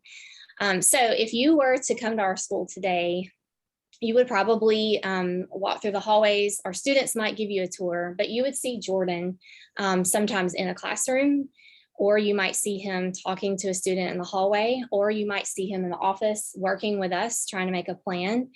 Or you may not see him because he's in the neighborhood knocking on a door, or driving a parent to an appointment for their child. So he is really the liaison between the school and the community in so many ways. And he's become basically part of our school staff. And we don't like to share him with other schools, but we do. But anyway, a practical example of how we partnered with Jordan is, I just want to focus in on one child. I'm not going to use his name, but we had a student that came to us from the previous school. So we're 4th, 5th, and 6th grade. the previous school goes up to 3rd grade. And when he came, we knew that he had already been expelled. He was at an alternative program and he was suspended from that program as well. And so we knew that this was a case that we needed all hands on deck. And so that first year that he was here in 4th grade, we met with his family, and there were a lot of challenges that they all were facing.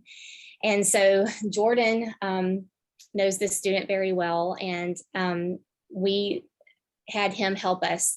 And so one example is one day we needed to make a home visit to be able to get some paperwork signed, and the child's parent did not have a vehicle to get to the school. So we went to her and we brought Jordan with us. And when we were there, she disclosed to us that they had not had electricity for about 2 weeks.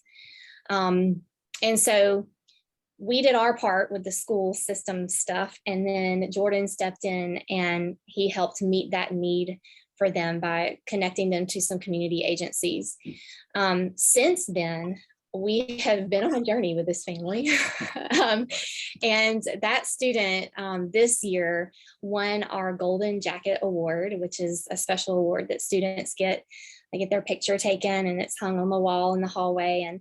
And he has come a long way. And there are still some tough days, really, really tough days sometimes. In fact, he was in the office a little while ago because he needed just a short break from class, but he's back in, he's doing well. But this is just one example of what he does. And Jordan also runs an after school program in the community. And I'm going to let him just talk a little bit about that.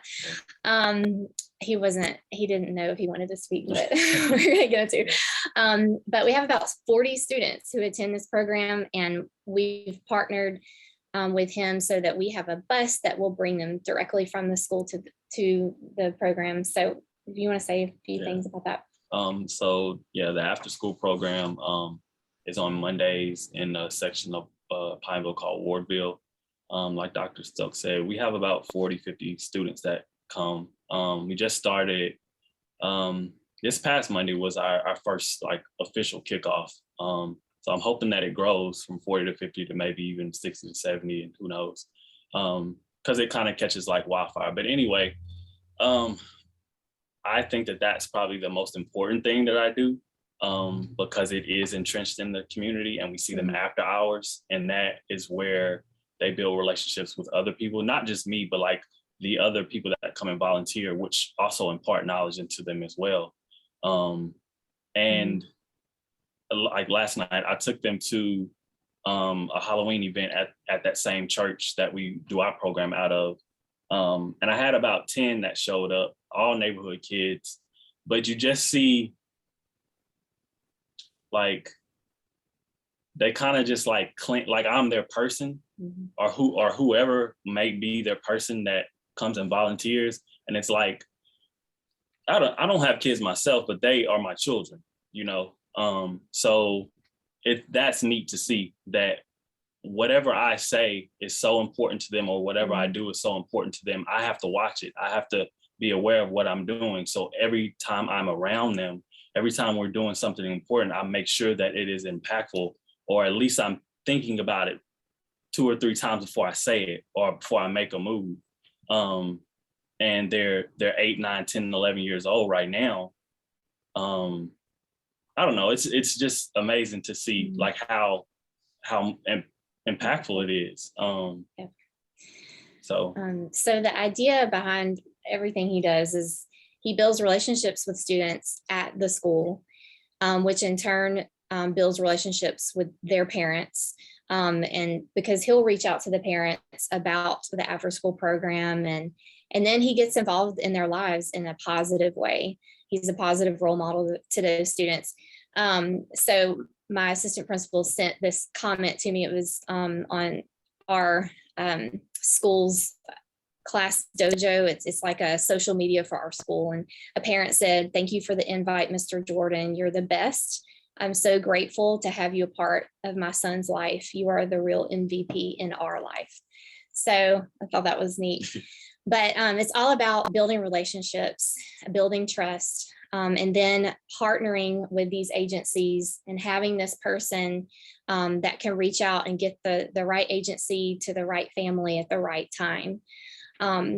So just to wrap up my section, we at our school, our desire is to be a lighthouse for the community. That was one of the things that our teachers and staff members wrote when we were working on our vision 3 years ago.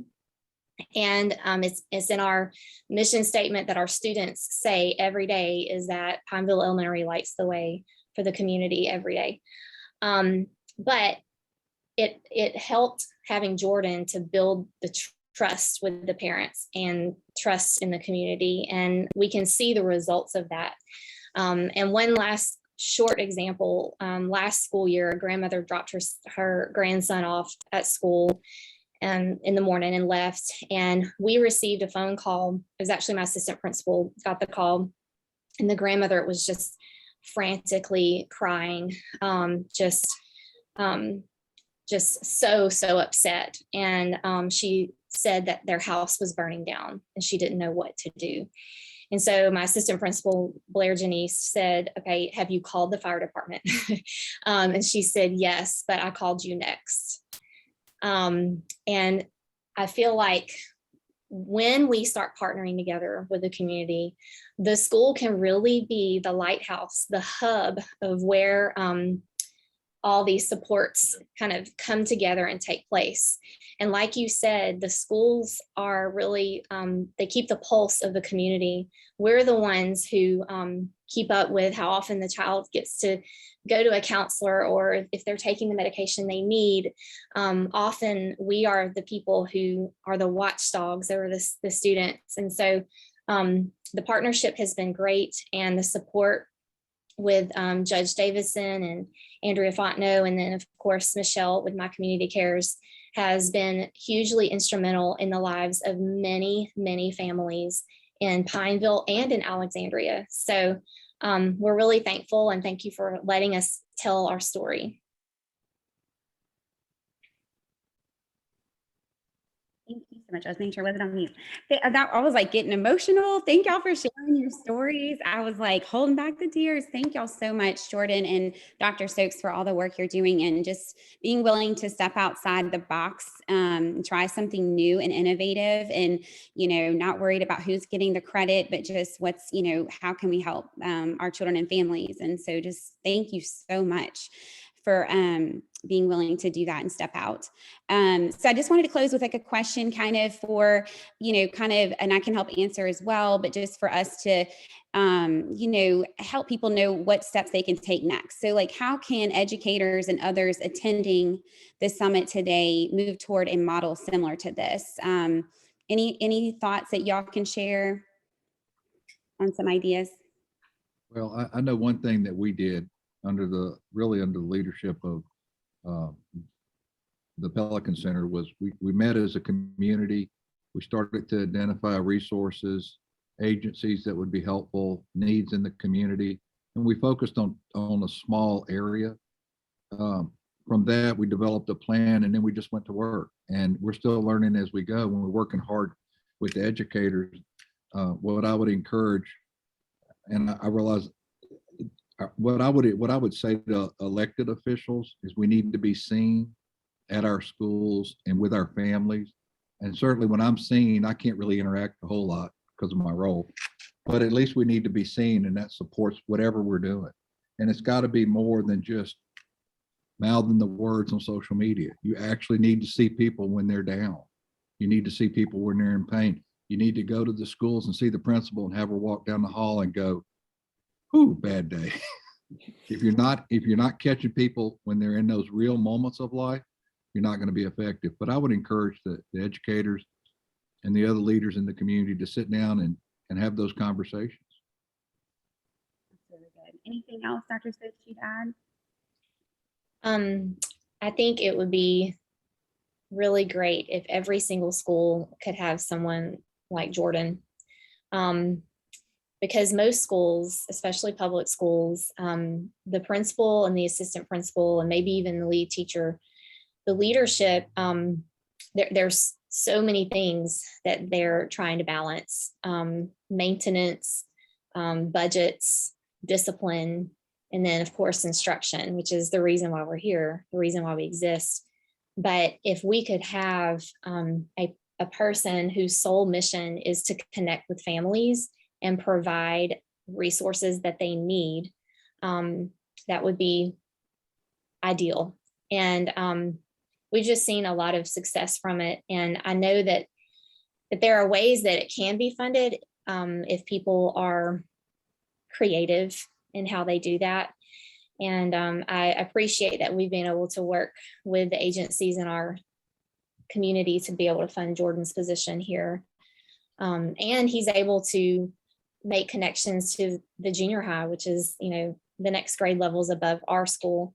So he continues on with those families for years to come.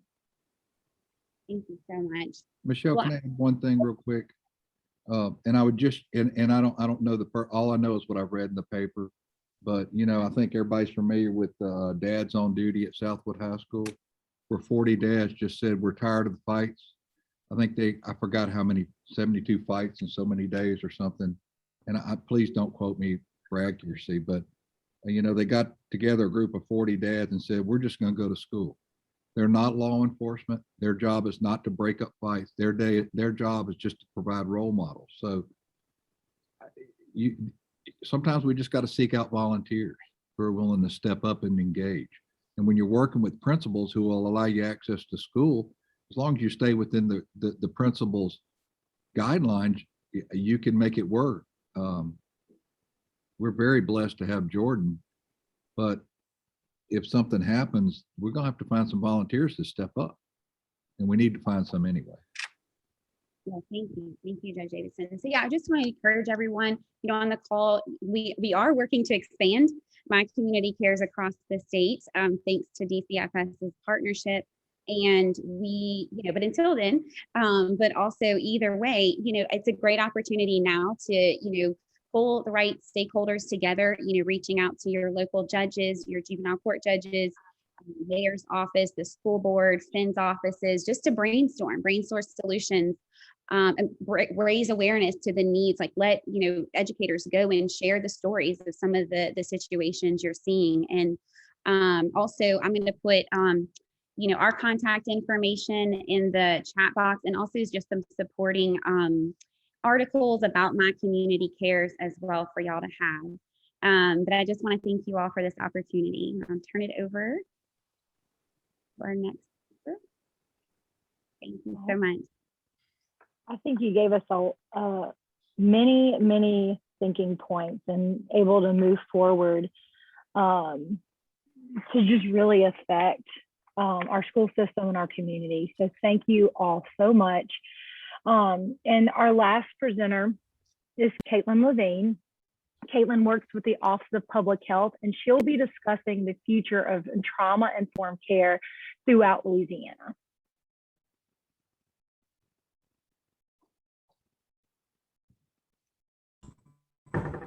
Hello, good afternoon, everyone. I'm just going to go ahead and get my slides shared.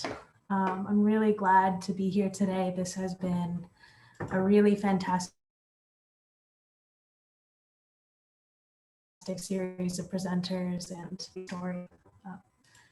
Sorry, one moment.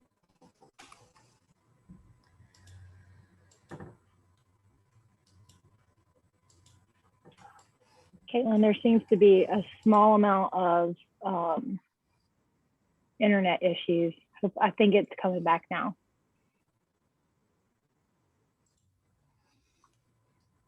Can you see my screen? We can. Looks great.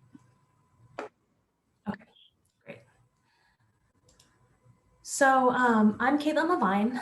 I am the Trauma and Resilience Strategy Lead with the Louisiana Department of Health's Bureau of Family Health. And I've been fortunate for the last several years to work with advocates, leaders, direct service providers, and many others across the state as part of the ACE Educator program's efforts to raise awareness and understanding of adverse childhood experiences statewide. I've been excited to see momentum for community and state level solutions grow, many of which you've heard about today.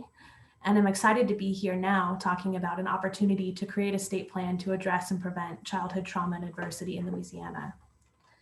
I've been working with representatives of the First Lady of Louisiana, Donna Edwards, who I'm very glad to see here, who are grateful to have her leadership in this, along with violence prevention colleagues from the Bureau of Family Health and Paula Zena, who is a longtime advocate for children's well-being. And this team has been working to build a proposed pathway to a state plan for ACEs. I'm here today to give you a first peek into that work.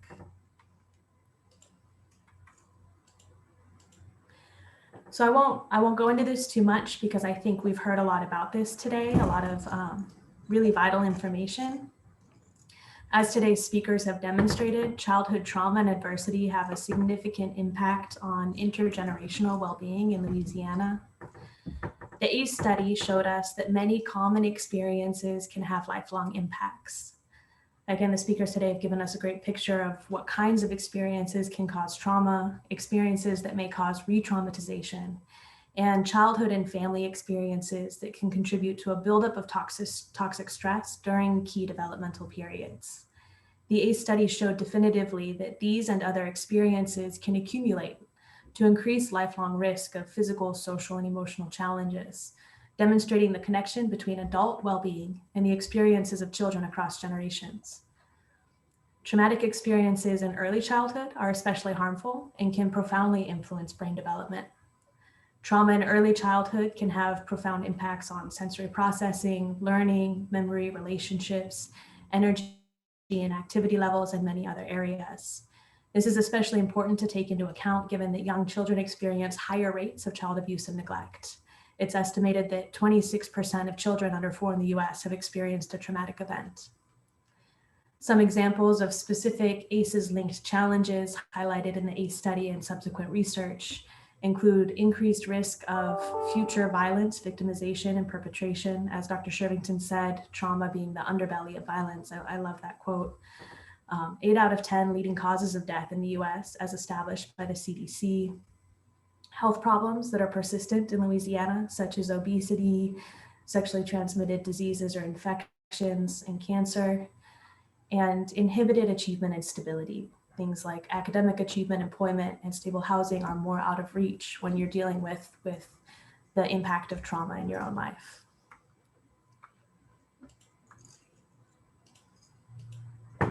In Louisiana, we're ranked 48th among all US states in terms of overall child well-being.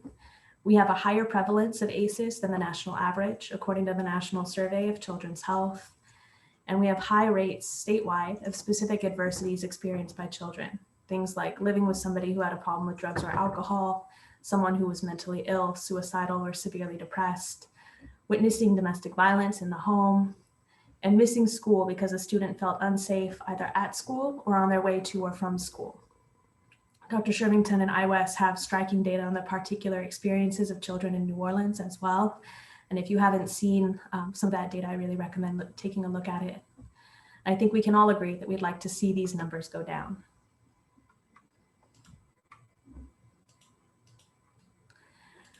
So across the country, many states have begun to coordinate activities to address ACEs over the last several years. Tennessee has been leading the charge among our southern neighbors, while Texas has introduced central guidelines for trauma-informed approaches, an effort led by the Texas Supreme Court. And Florida has published a guide to trauma-focused programming in multiple sectors across the state. Those are just a few examples. Today, you've seen a snapshot of the good work happening in communities and within sectors in our state.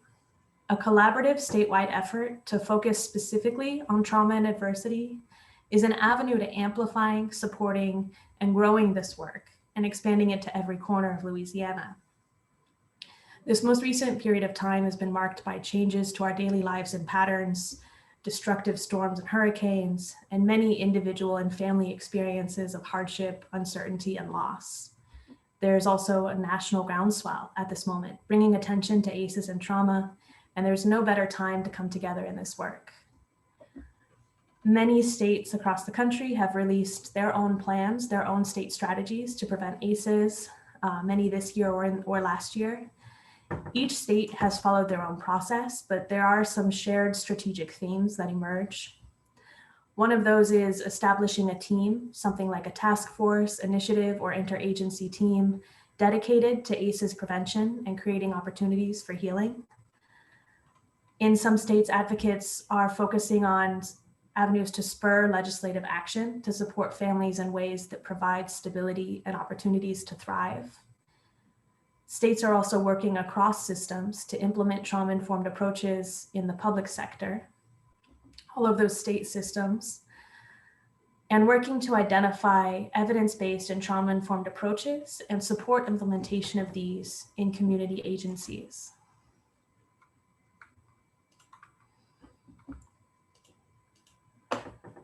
Some other themes that have emerged from these state plans, it wouldn't all fit on one slide. In addition, plans from other states have coordinated efforts to build a strategy for ongoing communication with residents statewide and communities about how ACEs and trauma impact them to ensure ongoing relevance and cultural competence in prevention efforts. States have created frameworks to guide organizational change. What is the pathway? What are the principles that we want to agree to build on? Elevating the expertise of community organizations as a critical resource for families and a source of wisdom about what families experience and what's the most beneficial. Making training and information available in a central information hub, such as a website or a central training database.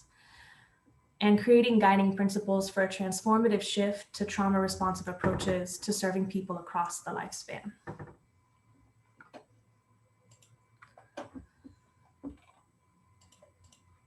We're fortunate here in Louisiana that First Lady Donna Edwards has made ACEs a priority for her work moving forward. She sees herself as a leader even among First Ladies nationwide, which is a blessing for us. She's convened a planning team to take the first steps in this work which will culminate in an event bringing stakeholders together to create a shared plan and vision for preventing and healing trauma and childhood adversity in Louisiana. The first step toward this goal is to hear directly from residents and communities across the state about their experiences of preventive, supportive, and healing services focused on ACEs and trauma.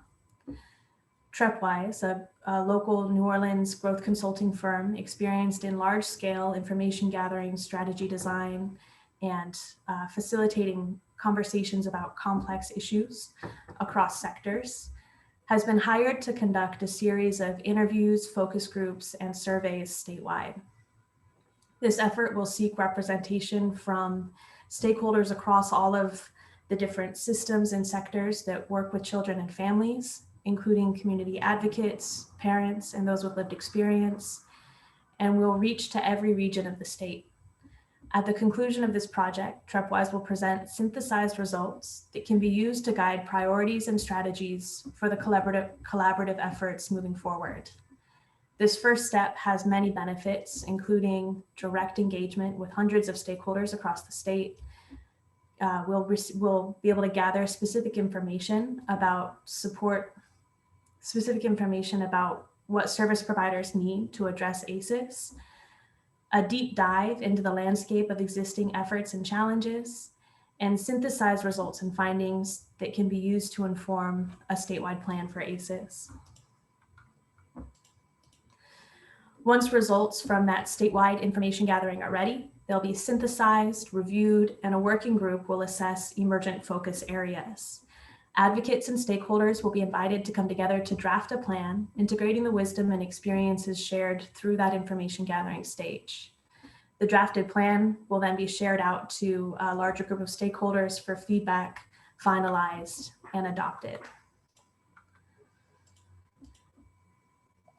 And a large piece of speaking to you today is to emphasize that to make this plan relevant, robust, and achievable, all of the groups listed here and many, many more need to be heard. Preventing ACEs and trauma involves everyone. As I said in the beginning of this presentation, as you've seen demonstrated today, good work to prevent ACEs and trauma, support children and families, and heal communities is happening all over Louisiana. Please speak up about your experiences and what you would like to see for your children, your clients, your colleagues, and your neighbors who have survived or are surviving hardships.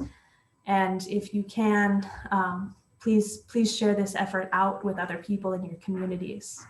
Every voice is important. I'll share my email at the end of this presentation, and I invite you, if you have ideas or suggestions to help us reach survivors, advocates, and leaders in every community, please get in touch. The vision for all of us today is to open the door to supporting Louisiana's next generation by giving every child the best start in life, the best opportunities. A state plan for preventing ACEs and trauma offers an avenue to coordinating efforts towards this end so that we can accomplish even more together. This is my email address. I invite anybody to contact me with questions, ideas, or suggestions. And I thank you for having me here today and being part of this great summit. Thank you so much, Caitlin. And thank you to all of you on this call. I don't know about you, but I have about 6 different Kleenexes around my computer right now. It's just been one of those powerful presentations that you all took part in. I really hope, I know this was recorded, and I hope that we can use it really as an opportunity for others to learn. I took lots of notes today for myself. It's just some of the things that that came out of some of the things you all said, that compassion comes from deep insight. That is such a powerful statement, and it's true. Something I learned today, when a child is acting out, they cannot process more than 7 words. Is that right? 7 words? Did I get that right? That's something to think about. Trauma is the underbelly of violence. That's a powerful statement. I love what the coach said on the video. We have to keep our eyes on them. We have to keep our eyes on them, the children, and allow our children to have the support they need. Children of trauma are not bad, they are sad. Another powerful statement. Got lots out of the round table. That was very insightful.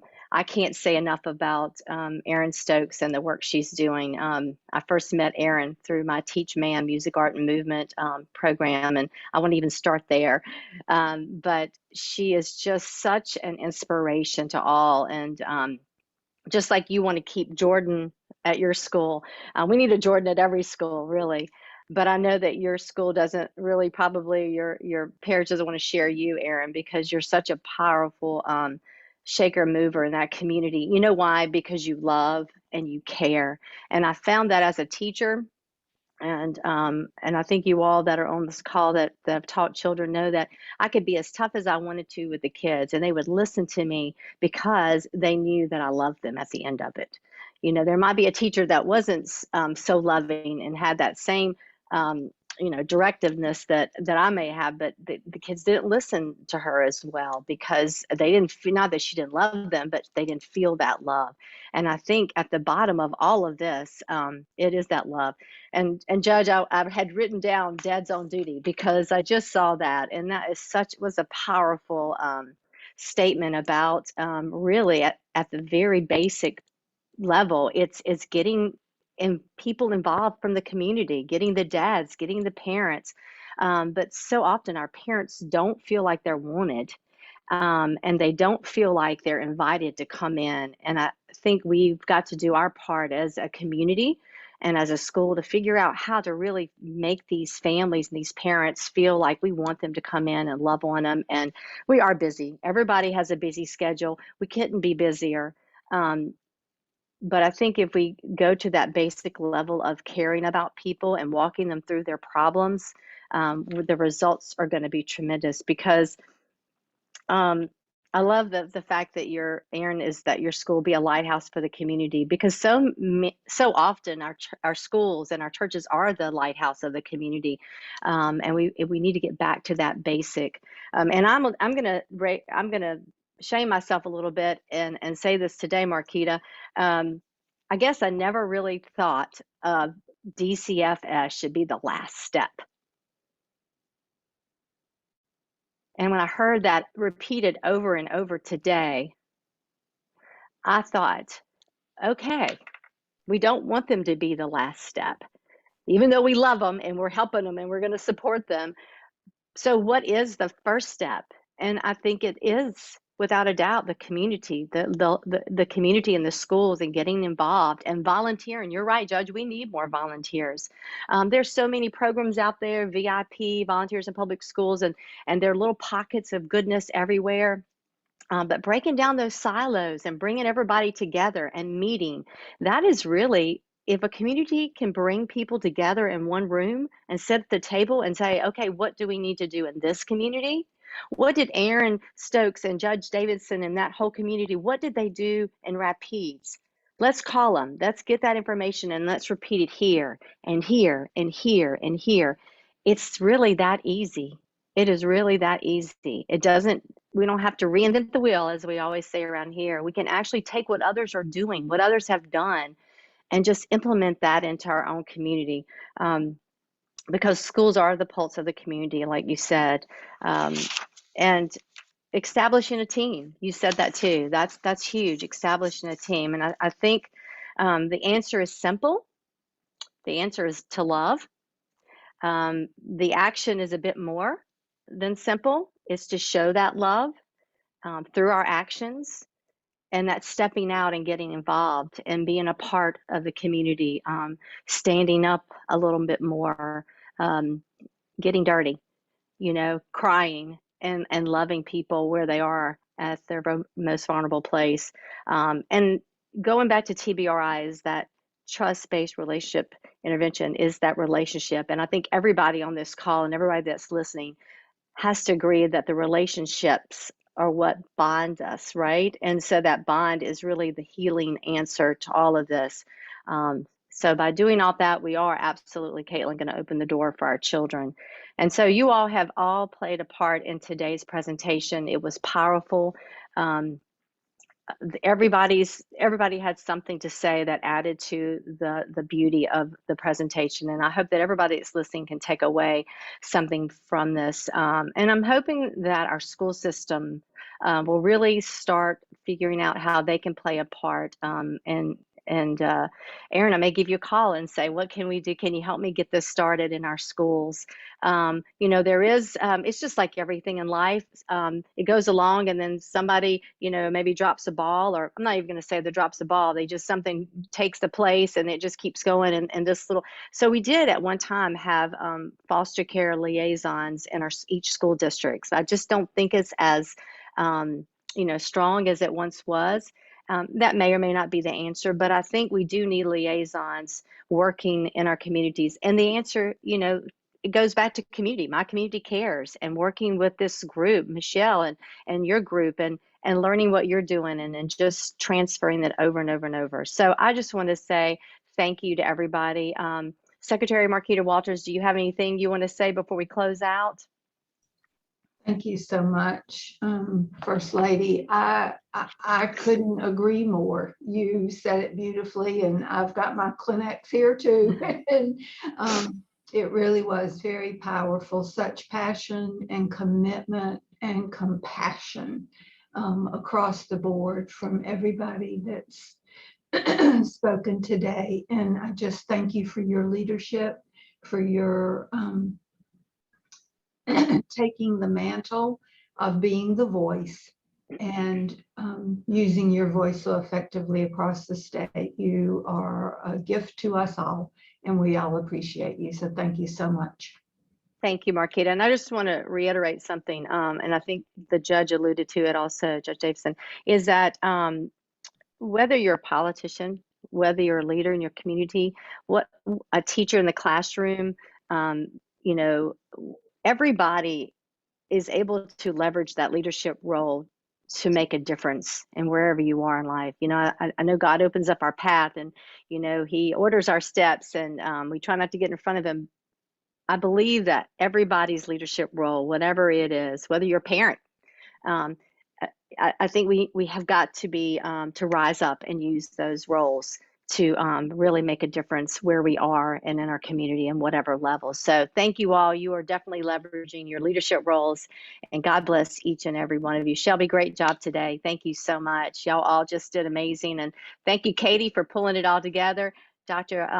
Shervinson, really, I mean, just remarkable comments, and just thank you too. And of course, Brenda, you always give a light on everything. So thank you all. Have a great afternoon. And we hope that this will also spark a fire in a lot of communities around our state and schools to really stand up and look and see how they can also reach out and love their community. Y'all have a great day. God bless.